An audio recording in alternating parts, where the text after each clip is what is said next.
The assassin's blade had missed Vriska Talavine's heart by mere centimeters. 3 solar cycles had passed since her mate, High Commander Dravex Talavine, had been executed in their bedchamber, yet the Mercadian hegemony's investigation had yielded nothing.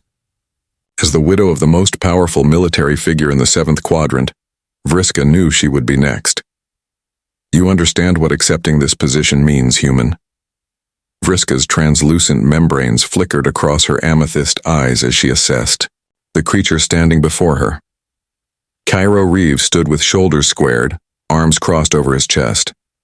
At just over 6 feet tall, he was considered average among his kind, but to the Mercadians, whose elongated frames typically stretched to 8 feet, he appeared almost childlike. The scars crisscrossing his exposed forearms told a different story.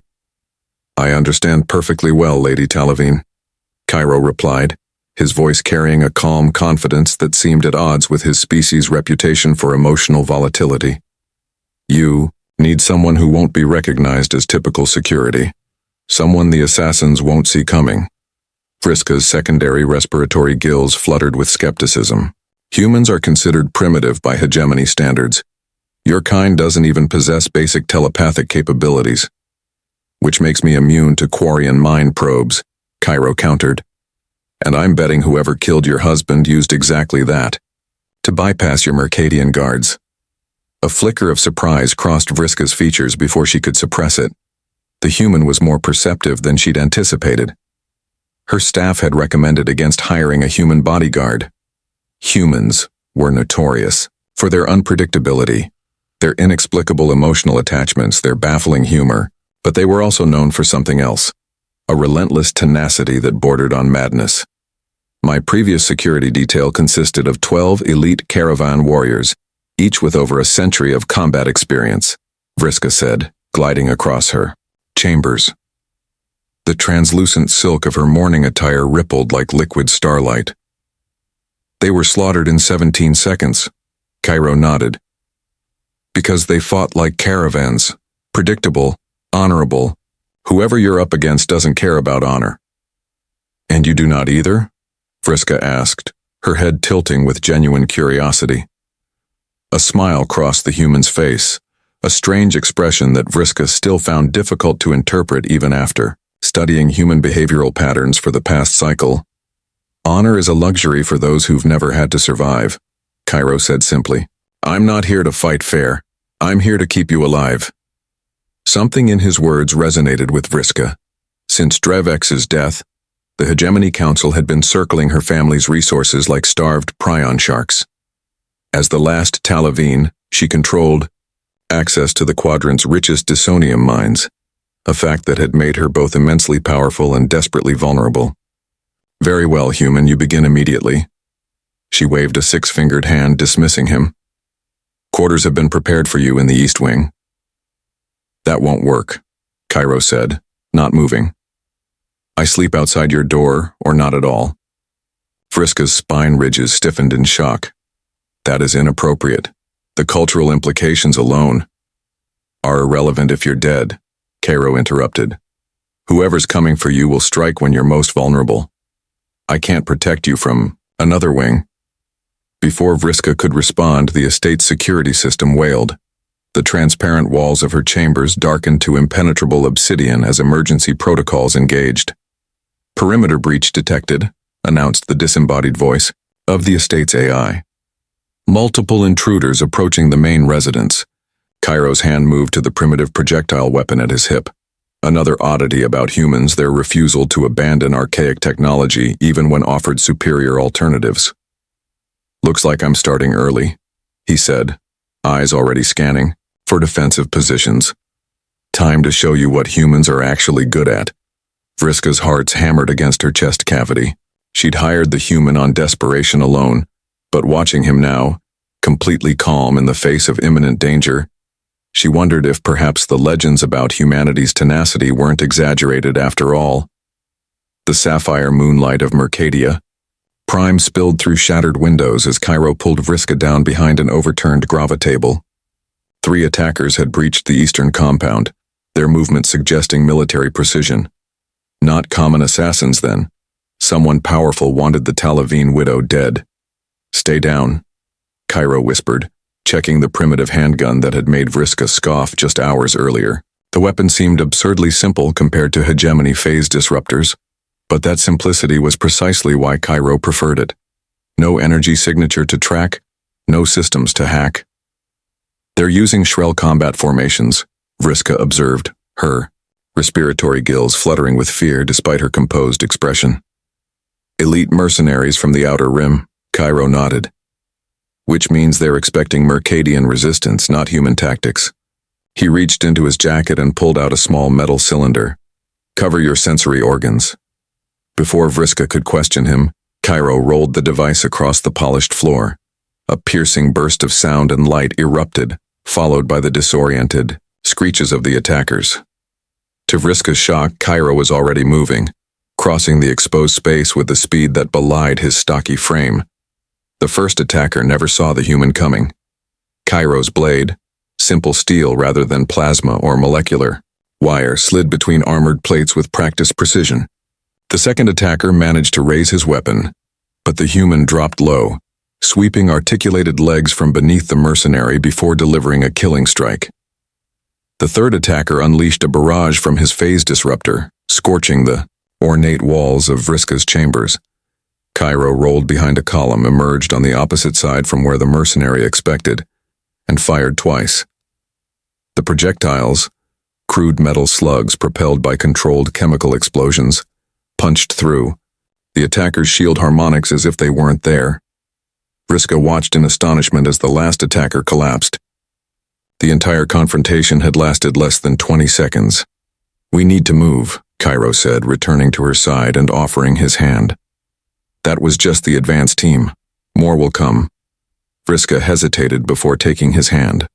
The skin-to-skin contact sent an unexpected jolt through her system. Mercadians were touch telepaths, though the connection was minimal with alien species. Still, she caught flashes of Cairo's surface thoughts. Calculating escape routes, assessing threats, a fierce determination to fulfill his contract. "My private shuttle," she said as he pulled her to her feet. "Lower hangar. It has enough range to reach the orbital station." They moved through the estate's winding corridors, the architecture designed to confuse non-Mercadian neurological patterns. Cairo navigated with unexpected ease. "You've studied Mercadian defensive architecture," Vriska observed. "I've studied how to break into places I'm not supposed to be," Cairo corrected. "Former profession. You were a thief?" Vriska's membranes flickered with surprise. "I was whatever paid the bills," he replied without shame. "The galaxy isn't kind to humans trying to make their way in hegemony space." They reached the hangar just as another alarm sounded. Through the transparency of the lower level's walls, Vriska could see additional craft approaching. Sleek, predatory vessels that screamed military origin. "That's no mercenary fleet," she whispered. "Those are hegemony vessels." Cairo's expression darkened. "Your husband's death wasn't a political assassination. It was sanctioned." The realization hit Vriska like a gravitational collapse. The hegemony itself wanted her family eliminated. The investigation had been a farce. Her status, her wealth, her political connections, none of it would protect her. "Why would you accept this contract?" she demanded suddenly. "If you knew the hegemony might be involved." "I didn't take this job because it was safe," Cairo replied, already prepping the shuttle's systems. The vessel hummed to life under his surprisingly adept touch. "I took it because you're the only one who can prove what the dynastic houses are doing in the border worlds." Vriska's heart stuttered. "How could you possibly know about—" "Your husband sent data to Earth before he died," Cairo said, his eyes meeting hers. "Evidence of hegemony biological experiments on human colonies. That's the real reason I'm here, Lady Talavine. Not just to protect you, but to help you finish what he started." As the shuttle lifted off, breaking through the estate's collapsing shield perimeter, Vriska realized the human was far more than the simple bodyguard she had hired, and perhaps more dangerous than the assassins pursuing her. The shuttle lurched as another volley of plasma torpedoes streaked past. Cairo's hands danced across the unfamiliar controls with surprising competence, executing evasive maneuvers that shouldn't have been possible in a civilian vessel. Where did a human learn to pilot Mercadian craft? Vriska demanded, her dual hearts racing as they narrowly avoided another barrage. Your people consider piloting a form of art, Cairo replied, not taking his eyes from the navigation array. I've always had an appreciation for foreign cultures. Vriska's tertiary appendages gripped her seat as the shuttle barrel rolled through a debris field. That's not an answer. No, Cairo agreed. It isn't. 3 hegemony interceptors pursued them relentlessly toward the rings of Mercadia Prime. The crystalline fragments that composed the planetary rings were both blessing and curse, offering hiding places while simultaneously threatening to shred their hull. We can't outrun military craft, Vriska said, her tone clinical despite the fear coursing through her system. Cairo's lips curved into that peculiar human expression she was beginning to recognize as a smile, though this one held no warmth. We don't need to outrun them. We just need to outlast them.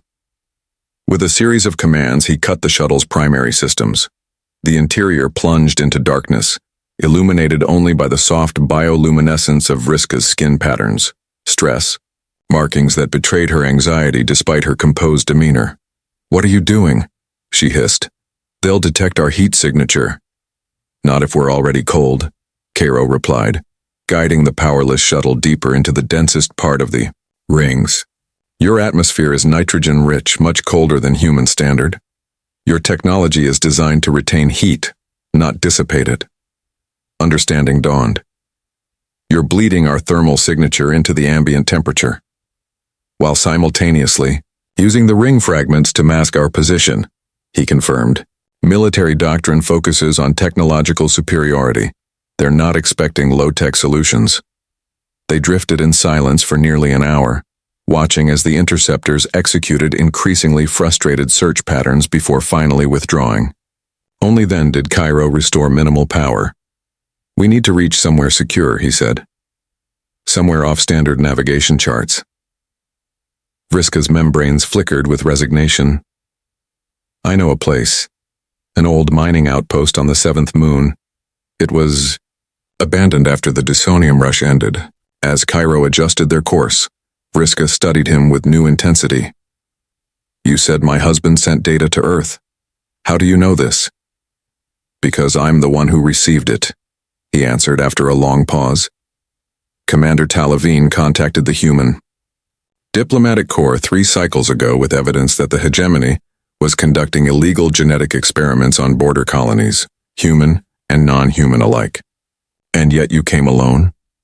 Where is your military, your government representatives? Cairo's expression hardened. Earth's official position is that we need more evidence before risking diplomatic relations with the hegemony. Unofficially, certain elements believed your husband's claims deserved investigation. You're a spy, Vriska concluded, her voice hollow. I prefer independent contractor, Cairo corrected. I work for interests that align with my own. And what are those interests? The Bop shuttle shuddered as they entered the thin atmosphere of the desolate moon. Jagged mountains of black volcanic glass stretched across the horizon, interrupted by the geometric shapes of abandoned mining structures. I grew up in a border colony, Cairo said finally. 15 years ago, a mysterious plague wiped out half the population. The hegemony offered medical assistance that arrived suspiciously fast. Those who received their treatment survived, but their children... He paused. Their children were born different. Vriska's respiratory gills flattened against her neck, a sign of distress in Mercadian physiology. My husband discovered similar patterns across 17 colony worlds, which is why he reached out to Earth. Cairo nodded. And why someone in the hegemony had him killed. The shuttle settled onto a landing pad covered in moon dust, undisturbed for decades. As the engines powered down, the silence between them grew weighted with unspoken implications. I did not know, Vriska said finally, her luminescent patterns dimming with shame. I knew he was investigating corruption in the dynastic houses, but not this. He protected you by keeping you ignorant, Cairo replied, checking his weapon. But now you're the only one left who has the authority to access his secured files and the political standing to present them to the Galactic Assembly. As they exited the shuttle, the desolation of the abandoned outpost stretched before them, a fitting metaphor for Vriska's new reality. Everything she had believed about her life in the hegemony's aristocracy had been built on carefully constructed illusions. "Why should I trust you?" she asked suddenly. "How do I know you won't simply take my husband's data for your own government's advantage?" Cairo's eyes, a strange, singular pair unlike Mercadian compound organs, met hers with unsettling directness. "You don't know, but right now I'm the only ally you've got." The abandoned mining facility groaned with the thermal expansion of metal as Mercadia Prime rose on the horizon, bathing the desolate moon in sapphire light. 4 days had passed since their escape. 4 days of watching shadows, of Cairo setting, primitive but effective perimeter alarms, of uncomfortable silences and reluctant cooperation. Vriska knelt before the ancient terminal, her elongated fingers connecting directly with the bio-interface. Mercadian technology responded to the unique neural patterns of authorized users, a security feature that made their systems nearly impossible for other species to hack. Nearly. "Your husband's files are encrypted with a familial lock," she explained, as the system recognized her genetic signature. "Only a Talavine can access them." Cairo stood behind her, his presence simultaneously reassuring and unsettling. "And you never accessed them before?" "I respected Dravex's privacy," she replied, her voice tinged with regret. "A mistake, clearly." The terminal illuminated with cascading data, star charts, medical reports, genetic sequences, and communication logs spanning 5 cycles. Vriska's secondary eyelids fluttered rapidly as she processed the information. "By the void," she whispered. "The scale of it." Cairo leaned closer, his breath warm against her cooling skin. "What does it say?" "The hegemony discovered something in the border regions, an ancient pathogen that affects neurological development. They've been weaponizing it, testing various strains on isolated colonies." Her voice trembled. "The goal appears to be the development of telepathic capabilities in non-telepathic species." "Forced evolution," Cairo said grimly. "At the cost of how many lives?" "Thousands." Vriska's luminescent patterns pulsed with distress. "The successful subjects are being collected and transported to a research facility called Nexus 9. Cairo's expression darkened. "And the unsuccessful ones?" Vriska couldn't bring herself to answer. The files contained image after image of grotesque neural degeneration, of beings whose minds had been literally torn apart from within.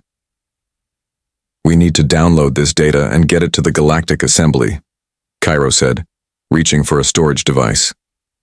Vriska caught his wrist, a boldly intimate gesture for a Mercadian. The touch created the faintest telepathic connection, enough for her to sense the complexity of emotions beneath his controlled exterior. Determination, rage, and something deeper. A personal stake in this mission he hadn't fully revealed.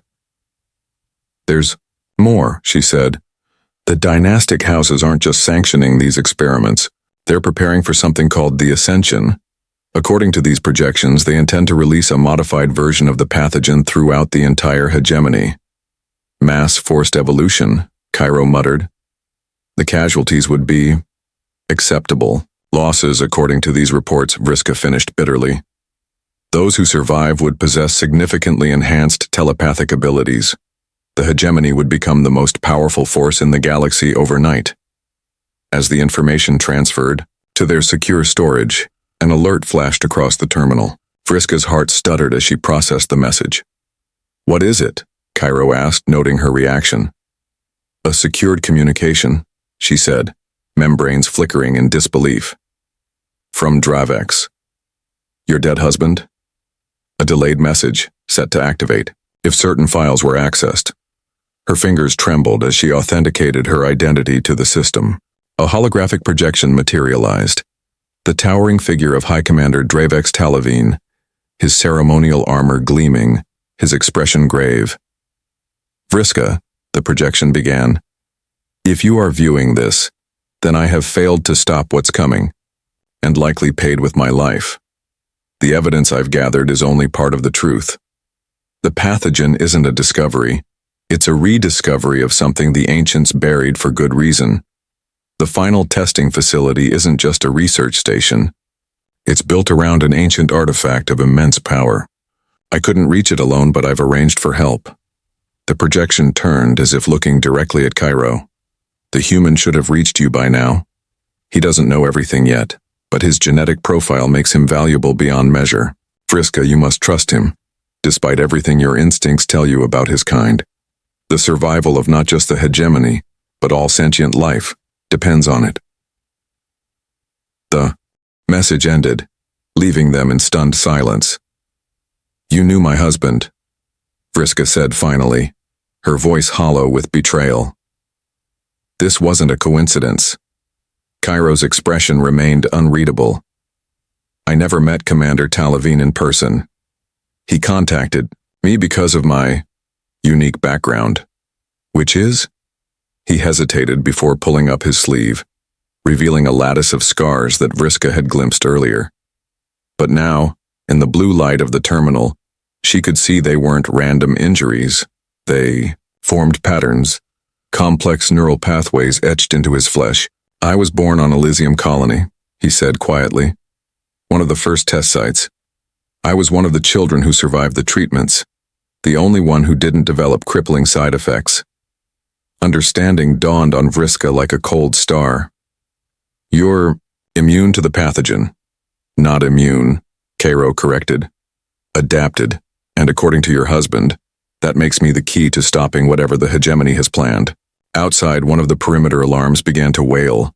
The high-pitched whine of particle weapons shattered the silence, as Vriska and Cairo fled through the abandoned facility's maintenance tunnels. The pursuers had arrived with overwhelming force, a full tactical team equipped with environmental suits designed for Mercadian physiology, their movements suggesting elite military training rather than mercenary precision. The hegemony sent void hunters, Vriska gasped, her normally iridescent skin dulled with exhaustion and fear. They only deploy them for high-level threats to state security. Cairo checked the ammunition in his antiquated weapon. 3 rounds remaining. Against void hunters with energy shields and phase armor, it might as well have been nothing. How did they find us? He demanded. The data access triggered something, Vriska replied. Dravex's files must have been flagged. They reached a junction where the tunnel split in 3 directions. Cairo's eyes narrowed as he assessed their options, the cool calculation in his gaze reminding Vriska that whatever else he might be, this human was a predator in his own right. We need to separate, he decided. You take the data and head for the emergency launch tubes. There should be escape pods designed for mining accidents. And you? Vriska's respiratory gills fluttered with unexpected concern. Cairo checked the primitive explosives he'd assembled from mining equipment during their days in hiding. I'll convince them we went another way. That's suicide, she protested. Void. Hunters don't leave witnesses. Good thing I don't plan on being witnessed, he replied with that strange human smile that never quite reached his eyes. Go. Get that data to someone who can use it. Before she could object further, he pressed the data crystal into her hand, his fingers lingering against hers for a moment longer than necessary. The brief contact sent a jolt of unfiltered emotion through Vriska's touch telepathy. Determination, yes, but also something warmer, more complex, directed at her specifically. Why are you doing this? She asked softly. You barely know me. Maybe. That's enough, Cairo said, his voice equally quiet. Sometimes you fight for grand principles. Sometimes you fight for a single person worth saving. The sound of approaching hunters echoed through the tunnels. With a final nod, Cairo turned and sprinted down the leftmost passage, makeshift explosives in hand. Vriska hesitated only briefly before taking the right tunnel, her heart's pounding against her chest cavity. The emergency launch system was ancient, but functional, a relic from when Mercadian mining operations still valued worker safety. She found the control panel covered in lunar dust, its biointerface responding sluggishly to her touch. As the system rumbled to life, the facility shook. With distant explosions, Cairo's diversion, She allowed herself a moment of concern for the strange human who had become something more than a hired bodyguard in the span of mere days. The escape pod's hatch unsealed with a hiss of preserved atmosphere. As Vriska prepared to enter, a shadow detached itself from the darkness behind her. "The widow Talavine," came a voice like shards of ice. "Your husband proved disappointingly resilient under interrogation. I wonder if you will show similar strength." Standing before her was a Mercadian unlike any Vriska had seen, his natural iridescence suppressed, his frame enhanced with cybernetic components that hummed with deadly purpose. Most disturbing were his eyes, compound organs that had been surgically modified, the natural membranes replaced with artificial lenses that glowed with a cold evaluating light. "Director Nyzoth," Vriska whispered, recognizing the legendary head of hegemony intelligence. His presence confirmed their worst fears. This operation had the highest possible sanction. "You seem surprised," Nyzoth observed, energy blade extending from his cybernetic arm with a crackle of contained plasma. "Did you truly believe we wouldn't monitor your husband's secured files? Every access point has been watched since his unfortunate demise. You're committing genocide," Vriska said, backing toward the pod. "Not just against aliens, but against your own people." "We are ensuring Mercadian dominance for the next 1,000 years, Nyzoth corrected. "The ascension will elevate our species to its rightful place in the cosmic hierarchy. Those who survive will thank us, and those who don't? Evolutionary pressure requires casualties," he replied without emotion. "Now, the data crystal, if you please. Your human pet's diversions have merely delayed the inevitable." Vriska's hand closed around the crystal in her pocket. "If you kill me, you'll never find it." "Kill you?" Nyzoth's faceplates shifted in what passed for amusement among their kind. "You misunderstand your value, Lady Talavine. As the last of your lineage, your genetic material grants access to restricted ancestral archives. We need you alive, at least until the ascension is complete."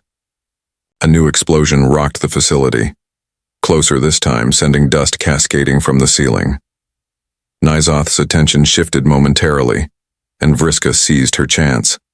With desperate speed, she slammed her palm against the launch controls, diving into the pod as its door began to close. Nyzoth moved with enhanced reflexes, his plasma blade slicing through the closing hatch. Vriska screamed as white-hot pain erupted across her side.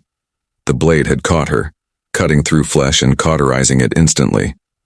The pod's automated systems registered the breach, emergency protocols engaging with ruthless efficiency. Pressurized sealant foam sprayed from concealed nozzles, expanding to fill the damaged section of hull. Nyzoth's arm was caught in the rapidly hardening substance, the plasma blade sputtering out as its energy field destabilized. With a hideous screech of cybernetics and tearing flesh, the director wrenched himself free just as the launch sequence initiated. The pod shot into the vacuum of space with violent acceleration, leaving Nyzoth behind but carrying a piece of his cybernetic arm embedded in the hardened sealant.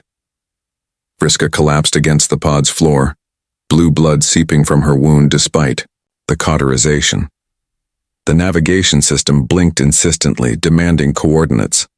With trembling fingers, she input the location embedded in her husband's final message, not a hegemony world or a neutral station, but Earth coordinates. As consciousness began to fade, her thoughts turned not to her husband's mission or the fate of billions, but to the human who had sacrificed himself so she could escape. A human whose true importance she was only beginning to understand. Cairo. Reeves was alive, but well would have been a considerable overstatement. Void Hunter restraints bit into his wrists, the neural disruptors sending occasional pulses through his nervous system to prevent any thought of escape. They'd been thorough, in their interrogation, methodical, scientific, and completely devoid of anger or cruelty. Somehow that made it worse. Subject continues to demonstrate unusual resistance to telepathic probing, noted the Mercadian scientist, her elongated fingers manipulating holographic data around Cairo's suspended form. Neural pathways show evidence of prior exposure to strain XK17 with significant adaptive mutations. Director Nyzoth, his cybernetic arm now replaced with an even more menacing prosthetic, studied Cairo with cold fascination. The commander's files indicated as much. This human is precisely what we need to stabilize the final formulation. Blood trickled from Cairo's nose, a side effect of fighting the telepathic probes. 3 days of resistance had cost him, but the alternative was unthinkable. If they extracted the full truth from his mind, Vriska's escape route would be compromised. Vriska. The thought of her sent a complicated ripple of emotions through him. What had begun as a mission had become something more, an attachment he hadn't planned for or wanted. He wondered if she had reached Earth yet, if his contacts had received the data, if his sacrifice would mean anything. Prepare the extraction chamber, Nyzoth ordered. We'll begin harvesting the adapted neural tissue within the hour. The scientist's membranes flickered with concern. Director, full extraction will be fatal to the subject. The protocols for experimental specimens require— This is not an experiment, Nyzoth interrupted. This is the culmination of 50 cycles of research. The ascension cannot be delayed any longer. The ancient artifact grows increasingly unstable. As they discussed his imminent dissection, Cairo focused on the one advantage they'd overlooked. The neural disruptors were calibrated for standard human neurophysiology, not for someone whose nervous system had been altered by the very pathogen they were studying. Each pulse that should have caused crippling pain was instead mapping the signal pattern for him, showing him the frequency, the modulation. He just needed time. Time and an opportunity. Both arrived sooner than expected. The facility's alarms shrieked to life. Emergency lighting bathing the laboratory in crimson. The scientist's data displays flickered with intrusion warnings. Impossible, she gasped.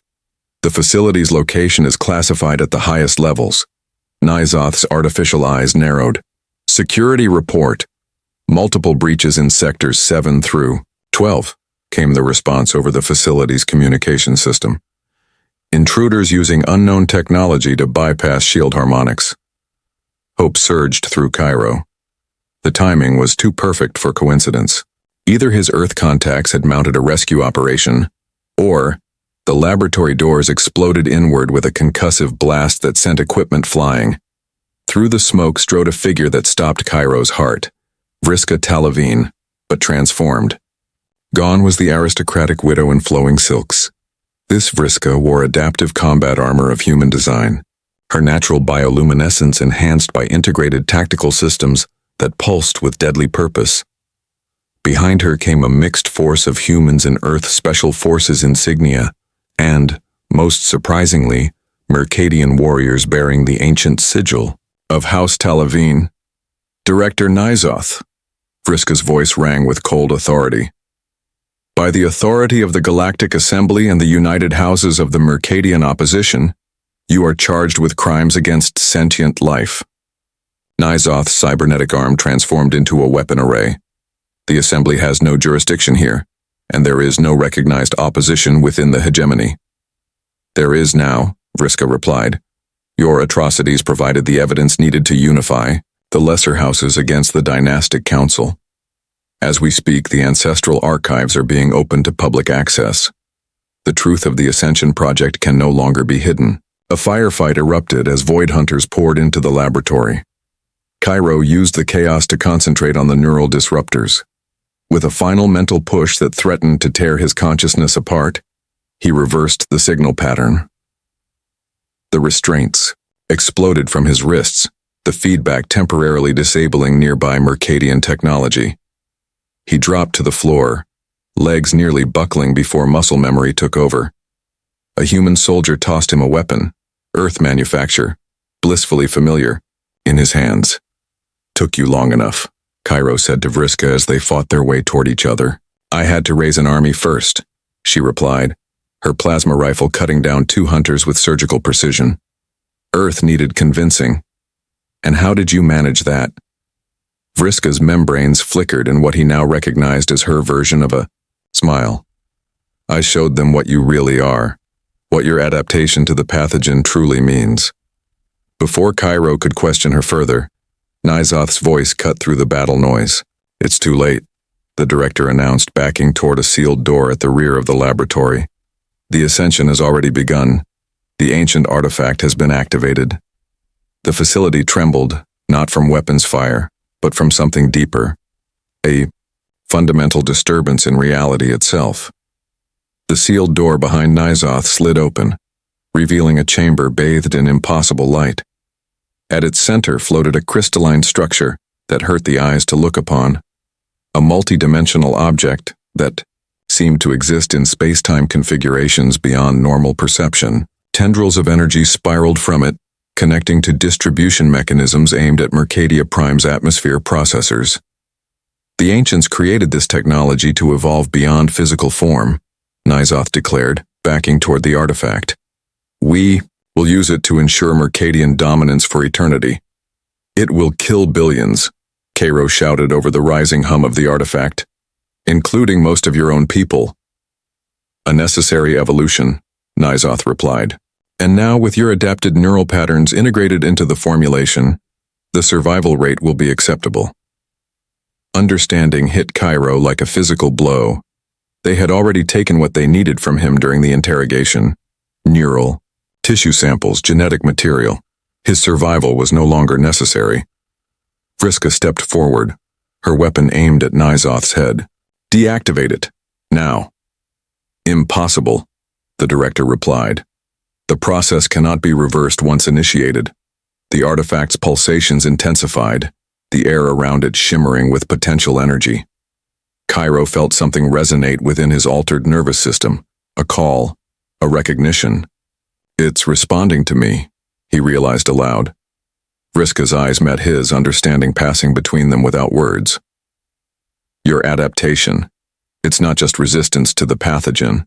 According to Dravex's final notes, you carry genetic markers identical to those found in ancient artifacts. You're part of their failsafe. A human? Impossible, Nizoth scoffed, but uncertainty had crept into his voice. Cairo stepped toward the artifact, feeling its energy reaching for him, recognizing something in his altered DNA. The ancients didn't abandon this technology because they transcended, Vriska continued, the truth dawning in her voice. They abandoned it because they realized forced evolution destroyed what made each species unique. The pathogen wasn't a weapon or a tool. It was a mistake they tried to bury. The artifact's light intensified as Cairo approached, tendrils of energy now reaching specifically for him. Each step was agony, like walking through fire, but something deeper than conscious thought drove him forward. What are you doing? Nizoth demanded, panic finally breaking through his cold demeanor. Step away from the artifact. You said it yourself, Cairo replied, his voice strangely calm despite the pain coursing through his system. The process can't be reversed once initiated, but it can be redirected. Vriska realized his intention with horror. Cairo, no, it will kill you. He turned to her, a genuine smile finally reaching his eyes. Maybe. Or maybe this is why I survived Elysium Colony.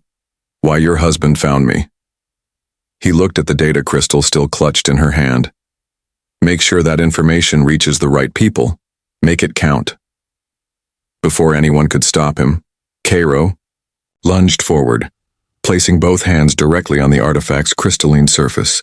The connection was immediate and overwhelming, energy surging through his altered neural pathways, using him as a conduit, a circuit breaker in a power system about to overload. Vriska watched in awe and terror as Cairo's body became suffused with the same impossible light as the artifact. The distribution mechanisms aimed at Mercadia Prime went dark as the energy redirected, flowing through the human instead of toward the planet's atmosphere. Nizoth screamed in rage, lunging toward Cairo with his weapon arm extended. Without looking, Vriska fired a single shot that severed the cybernetic limb at the shoulder. The director collapsed, his grand vision for Mercadian supremacy dying before his eyes. The artifact's pulsations reached a crescendo, the facility shaking, as reality itself seemed to bend around Cairo's luminous form. His eyes, now pools of pure energy, found Vriska's across the chamber. Run! His voice echoed strangely, no longer entirely human. The Earth soldiers and Mercadian rebels needed no further encouragement, retreating from the chamber as structural supports began to fail. Vriska hesitated, unwilling to leave him. "Didn't just hire a bodyguard, did I?" she said, her voice breaking. Something like Cairo's smile appeared on his transfigured face. "No, you found a revolution. Now go lead it." With a final reluctant glance, Vriska fled with her forces as the facility began to collapse around them. They barely reached the evacuation ships before the entire structure imploded, collapsing into itself with a silent flash that momentarily outshone Mercadia Prime's sun. Where the facility had stood, nothing remained but a perfect sphere of distorted space, a permanent reminder of what had nearly been unleashed. 3 cycles later, the galactic assembly chamber fell silent as Vriska Talavine approached the central podium. As the newly elected representative of the reformed Mercadian Confederation, her first address was being broadcast across 17 sectors. 3 cycles ago, we stood at the precipice of a catastrophe born of arrogance, she began, her voice carrying the weight of hard-won wisdom. The belief that evolution could be forced, that one species had the right to determine the course of all others, nearly destroyed us. The holographic displays around the chamber showed images from the data she and Cairo had rescued. The experiments, the casualties, the corruption that had rotted the hegemony from within. "Today, we signed the Cairo Accords," she continued, using the name that had become synonymous with the resistance that toppled the dynastic houses. Few knew it had been the name of a single human. "These agreements ensure that no government may again pursue technologies of forced biological alteration, and establish the principle that evolutionary diversity is the greatest strength of our galactic community." As representatives from 100 worlds approached to add their signatures to the historic document, Vriska's gaze drifted to the observation gallery. Among the diverse crowd stood a hooded figure whose presence she had sensed the moment they entered, a familiar resonance that her touch telepathy recognized instantly despite the physical changes. The figure nodded once, a gesture only she would notice before slipping away from the gallery. Later, in her private chambers, she found him waiting, transformed but unmistakable. Cairo Reeves was no longer entirely human, his form now existing partially in dimensions human perception couldn't fully process. The artifact's energy had changed him, evolved him but not destroyed him. "They're calling it the Cairo Accords," she said by way of greeting. "You've become quite the legend." "Legends are useful," he replied, his voice carrying harmonic undertones that hadn't been there before. "They inspire without complicating things with messy truths."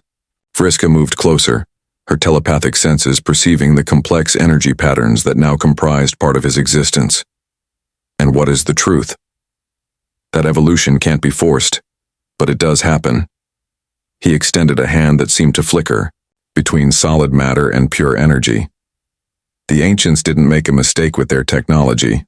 They just understood that true evolution comes from connection, not isolation, from cooperation, not dominance. Vriska took his hand, feeling the familiar spark of connection. Stronger now, deeper, as their minds touched across barriers of species, and now, dimensions. "I needed a bodyguard," she said softly. "Instead, I found something else entirely. A partnership," Cairo suggested, his form stabilizing as their connection strengthened. "There are more artifacts out there, more dangers. The hegemony wasn't the only power experimenting with things beyond their understanding. And you want my help to find them," Vriska concluded. The smile that had once seemed so alien to her understanding now felt like coming home. "I think we've proven we make a good team." As Mercadia Prime rose in the viewport behind them, its rings glittering with renewed light, Vriska realized how far she had come from the frightened widow who had hired a human bodyguard out of desperation. The universe had changed. And so, had she? "When do we start?" she asked. Cairo's eyes, now containing galaxies of their own, met hers with the same determination she'd first seen in that initial meeting, a lifetime ago. "We already have,"